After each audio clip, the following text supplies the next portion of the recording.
The last notes of the organ faded into the cathedral silence of the Potter's house, but Margaret Williams remained seated in the back pew, her hands folded tightly in her lap. Around her, the congregation moved like a river of fellowship, embracing, laughing, making plans for Sunday dinner.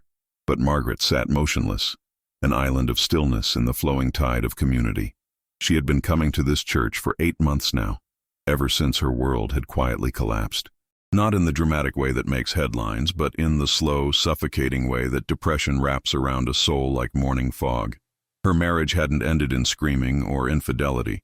It had simply withered into polite conversations about bills and schedules until even those stopped. Her children, now grown, called dutifully once a week, but lived lives so full and bright that her darkness felt like an intrusion.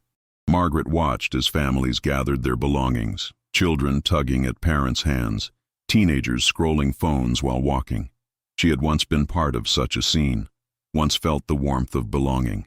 Now she attended church like a ghost attending her own funeral, present but not really there. The sanctuary was nearly empty now. A few volunteers were collecting forgotten bulletins and straightening hymnals. Margaret knew she should leave, should drive back to her apartment where the television would become her companion for another solitary Sunday afternoon. But something kept her rooted to that pew, as if movement might shatter what little composure she had left. Pastor T.D. Jakes had delivered a powerful message about God's faithfulness in the wilderness seasons of life. His words had pierced through her numbness like arrows of light, but they had also made her ache with longing. How long had it been since she truly felt God's presence? How long since she had felt anything at all? If you're watching this story unfold and feeling that same spiritual emptiness, know that you're not alone in this sanctuary of seeking souls. She closed her eyes and tried to remember the last time she had genuinely smiled. The effort felt like trying to recall a dream. The harder she reached for it, the more it slipped away. The silence around her grew heavier, pressing against her chest like a weight she couldn't name. Margaret had always been the strong one, the one others came to for advice and comfort.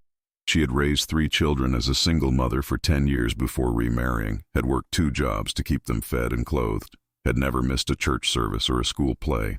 But strength, she was learning, could be spent like money in an account, and she had been spending hers for 43 years without making any deposits. The cleaning crew was finishing up now, their quiet efficiency a stark contrast to the joyful chaos that had filled this space just 30 minutes ago. Margaret opened her eyes and looked around the sanctuary, really looked at it for the first time in months. The stained glass windows caught the afternoon light, painting rainbows across the empty pews. The cross at the front stood tall and unchanging, a symbol of hope that felt as distant as the stars. She knew she should pray, should reach out to God in this moment of solitude, but the words felt stuck in her throat like dry bread. How do you pray when you're not sure you believe anymore? How do you ask for help when you're not even sure what kind of help you need? The question hung in the air around her like incense, heavy and sacred and unanswered. Margaret Williams sat in the silence, carrying the weight of her unanswered prayers, unaware that sometimes God's most powerful responses come not through words, but through the simple act of sending someone to sit beside us in our darkest hour. Margaret was so lost in her thoughts that she didn't notice the figure approaching until a gentle voice broke through her reverie. "Mind if I sit with you for a moment?" She looked up to see Pastor T.D. Jakes standing in the aisle, his expression kind but not intrusive. He wasn't wearing his preaching robe anymore, just a simple blue shirt and dark slacks, but his presence still carried the same warmth and authority that had filled the pulpit an hour ago. I was just leaving," Margaret stammered, gathering her purse and Bible. "No rush," he said, settling into the pew beside her with the easy grace of someone who had spent years making space for hurting souls. Sometimes the best conversations happen in the quiet after the storm. Margaret felt her cheeks burn with embarrassment. She was nobody special, just another face in the crowd of thousands who attended the Potter's house. Why would Pastor Jakes, a man who counseled celebrities and world leaders, want to sit with her? "I've noticed you," he said gently, as if reading her thoughts. "You come in quietly, sit in the back, leave quietly. There's a heaviness about you that speaks to my heart." The words hit Margaret like a physical blow, not because they were harsh, but because they were true. She had thought she was invisible, that her pain was hidden behind her Sunday best and carefully applied makeup. But this man of God had seen through her facade as easily as looking through clear glass. "I'm fine," she whispered, the automatic response that had become her shield. Pastor Jakes nodded slowly. "I used to say that too. Fine became my favorite word when my world was falling apart. Fine means freaked out, insecure, neurotic, and emotional. But nobody asks follow-up questions when you say you're fine." Despite everything, Margaret felt the corner of her mouth twitch upward. It wasn't quite a smile, but it was the closest she had come to one in months. "You know," Pastor Jakes continued, "I was just thinking about Elijah. Great prophet, powerful ministry, called down fire from heaven. But then he found himself sitting under a juniper tree, so tired and discouraged that he asked God to let him die. Sometimes the people who look the strongest on the outside are crying the loudest on the inside." Margaret's carefully constructed walls began to crack. "I used to be strong," she said, her voice barely above a whisper. "I used to be the one people came to for help. Now I can barely get out of bed in the morning." "Strength isn't about never falling down," Pastor Jakes said. "It's about letting God pick you up when you do. And sister, it's okay to not be okay. If you're watching this and feeling like Margaret right now, understand that your current chapter is not your final story." The sanctuary around them seemed to hold its breath. Margaret felt something loosening in her chest, like a knot that had been tied too tight for too long. "I don't even know how to pray anymore," she admitted. "I sit in these pews and listen to you preach about God's love and faithfulness, and I want to believe it, but everything feels so empty." Pastor Jakes was quiet for a moment, and Margaret worried she had said too much, revealed too much of her spiritual poverty to this giant of faith. "You want to know something?" he said finally. "Some of the most honest prayers I've ever heard have been just one word: help. That's it. Not fancy theology or beautiful language, just help." Margaret felt tears threatening to spill over. "I'm so tired," she whispered. "I know you are," he said. "But tired doesn't mean defeated. It just means you need rest. And sometimes, sister, the rest we need isn't just physical. Sometimes our souls need to be still long enough for God to do what only He can do." Margaret felt something loosening in her chest, like a knot that had been tied too tight for too long. For the first time in months, she didn't feel completely alone in her struggle. "Would you like to tell me what's really weighing on your heart?" Pastor Jakes asked gently. Margaret looked into his kind eyes and realized that this moment, this unexpected encounter with grace, might be exactly what her weary soul had been waiting for. The walls she had built around her pain began to crack, and for the first time in months, she felt ready to let someone see the real depth of her struggle. "It's everything," she whispered. "My whole life just fell apart, and I don't know how to put it back together." Pastor Jakes nodded with understanding. "Then let's start with just one piece at a time," he said. "God is in the business of making beauty from ashes. But first, we have to be willing to show Him the ashes." As they sat together in the quiet sanctuary, Margaret found herself telling Pastor Jakes things she hadn't told anyone. About her marriage that had ended not in explosions but in slow erosion. About her children who loved her but lived in different states with different priorities. About the job she had lost 3 months ago and the savings account that was dwindling faster than her hope. "I keep thinking I must have done something wrong," she said, the words tumbling out like water through a broken dam. "Like maybe if I had prayed harder, or had more faith, or been a better wife, mother, employee, maybe things would be different." Pastor Jakes listened without interruption, his presence creating a safe space for her pain to finally find voice. "You know what I hear when you talk?" he said when she finished. "I hear someone who has been carrying everyone else's weight for so long that you forgot you were never meant to carry it alone." Margaret looked at him through tear-blurred eyes. "But I'm supposed to be strong. I'm supposed to have it all together." "Says who?" Pastor Jakes asked gently. "Where in the Bible does it say that having faith means having everything figured out? Where does it say that being blessed means never being broken?" He reached into his pocket and pulled out a small, worn Bible. "You see this? I've had this Bible for 30 years. Look at it. The cover is cracked, the pages are yellowed, some of the binding is coming loose. But you know what? This Bible has carried me through more storms than any pristine, perfect book ever could. It's been broken open by use, by tears, by desperate midnight searches for hope." Margaret stared at the weathered book in his hands. "That's what God does with us," Pastor Jakes continued. "He doesn't want us perfect and pristine, sitting on a shelf looking pretty. He wants us broken open by life, by love, by the beautiful mess of being human, because it's in the cracks that his light gets in.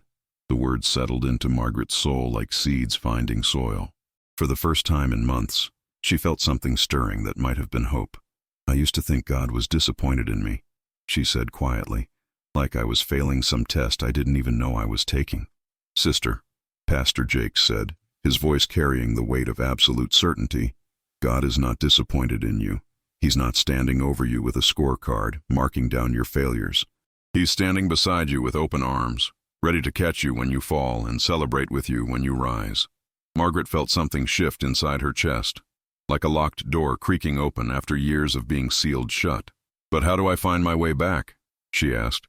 "How do I rebuild from here?" Pastor Jake smiled, and in that smile Margaret saw not just kindness, but understanding born from his own journey through darkness. "You don't rebuild, sister. You let God do a new thing. The old foundations may be cracked, but God is a master architect. He can build something beautiful on ground that looks completely broken.